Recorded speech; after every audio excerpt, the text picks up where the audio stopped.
Okay, ito po ang sinabi ni VP Sara, statement. Media outlets have recently published what is described as a letter from Representative Jokno filed before the House Committee on Justice seeking the issuance of subpoenas to obtain additional documents and records in connection with the impeachment complaints against me. Ayan ha. This only reinforces what I have been saying all along. There is no sufficient evidence to warrant an impeachment case against me. Yung sinasabi niya po, yung letter, may letter si Jokno na humihiling po ng mga subpoena, mag-issue ng subpoena, yung pong Justice Committee para po makakuha ng mga ebidensya, mga records na magagamit po nila sa impeachment. Alam nyo po, ang pangit ng ugali nyo, Jokno, at lahat kayo dyan sa Justice Committee, lalo na yung chairman.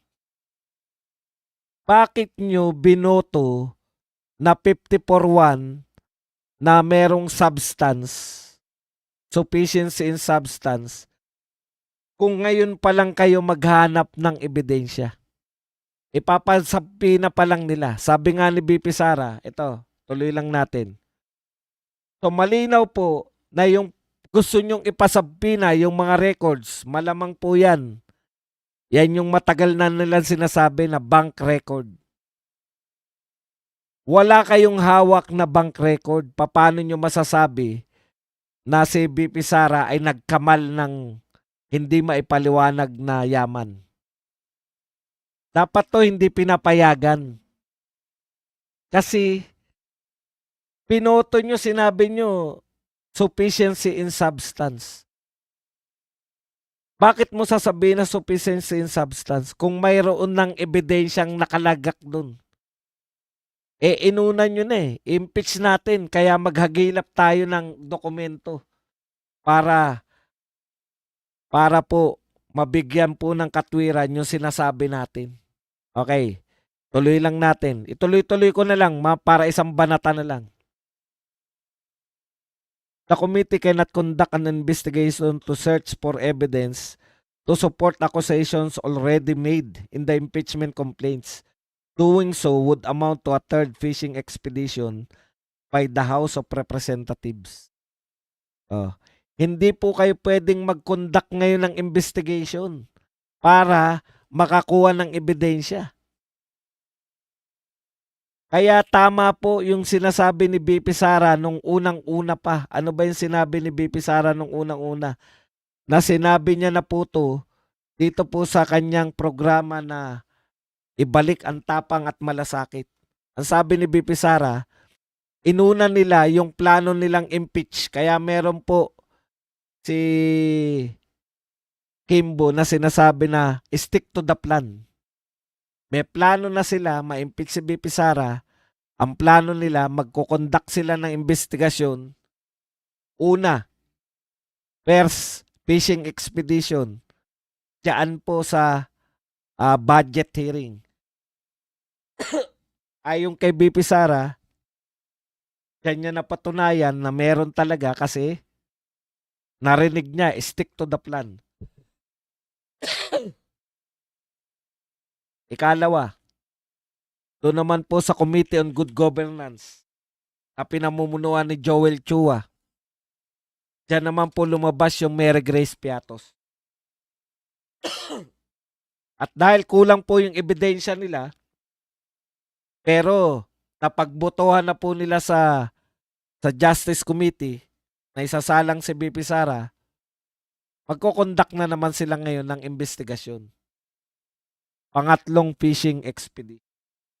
Sabi ni BP Sara, mali ito. Paano yung isasalang sa impeachment si BP Sara nang wala pa pala kayong ebidensya?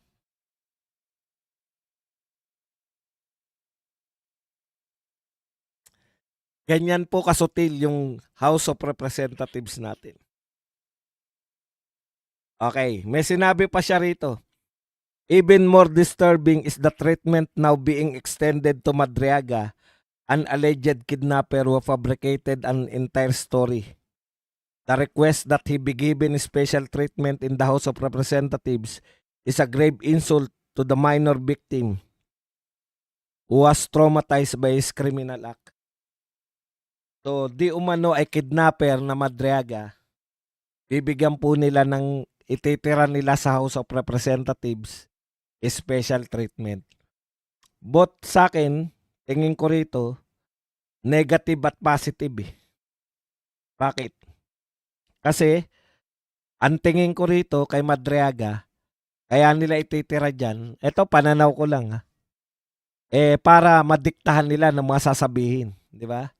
Kaya lang po, ang isang tao, pag scripted po, mas marami kang script na nilalagay sa utak ng tao, mas madali pong pasinungalingan. Di ba? Kasi malilito ka na eh. Sa dami ng script na ilalagay sa utak mo, mahihirapan ka po niyan pag krinos examine ka. Tayo, naniniwala tayo na magagaling naman yung abogado ni BP Sara. Okay. Ano po ang punto dyan? Ang punto po natin dyan, hindi naman po talaga, kahit ako nga, sabi ko nga kanina sa Birada Aguila show, kahit ako, bigyan ako ng pagkakataon. Halimbawa ako ay meron akong kaso na non-bailable at pag napatunayan ako nagkasala ay habang buhay. Papayag din ako na papayag din ako na mag-falsely testify, di ba? Kaya po, hindi po pinapahalagahan yan. Yung mga testimony po, karaniwan, sa normal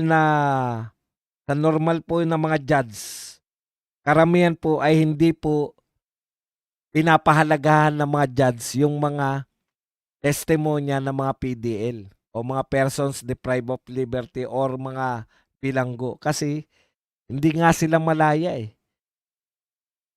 Pwede po silang magamit talaga kung po pwede po yan. Ang problema natin, nilalaklak ko lang yung gamot. Ang problema natin,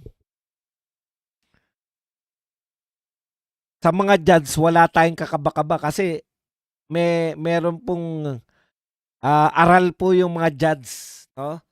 Sa pagtingin po ng mga judge po ng mga criminal court, alam nila na pagka testimonya po ng mga PDL, medyo delikado po yan. Hindi po basta-basta dapat pinaniniwalaan basta-basta. Yun yung point ko eh. Nawala na naman ako.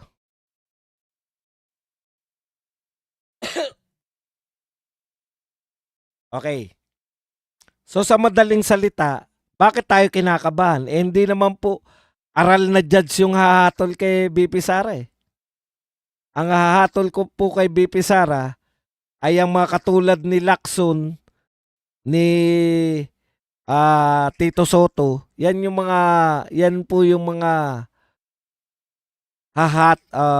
magiging judge nila BP Sara. Hindi po yung mga aral ng mga huwes o mga aral ng mga judge.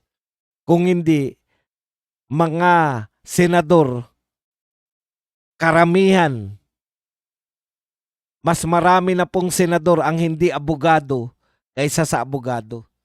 Kasi po, pag mga abogado, alam na po nila yan eh. Pero dahil hindi naman po mga abogado yung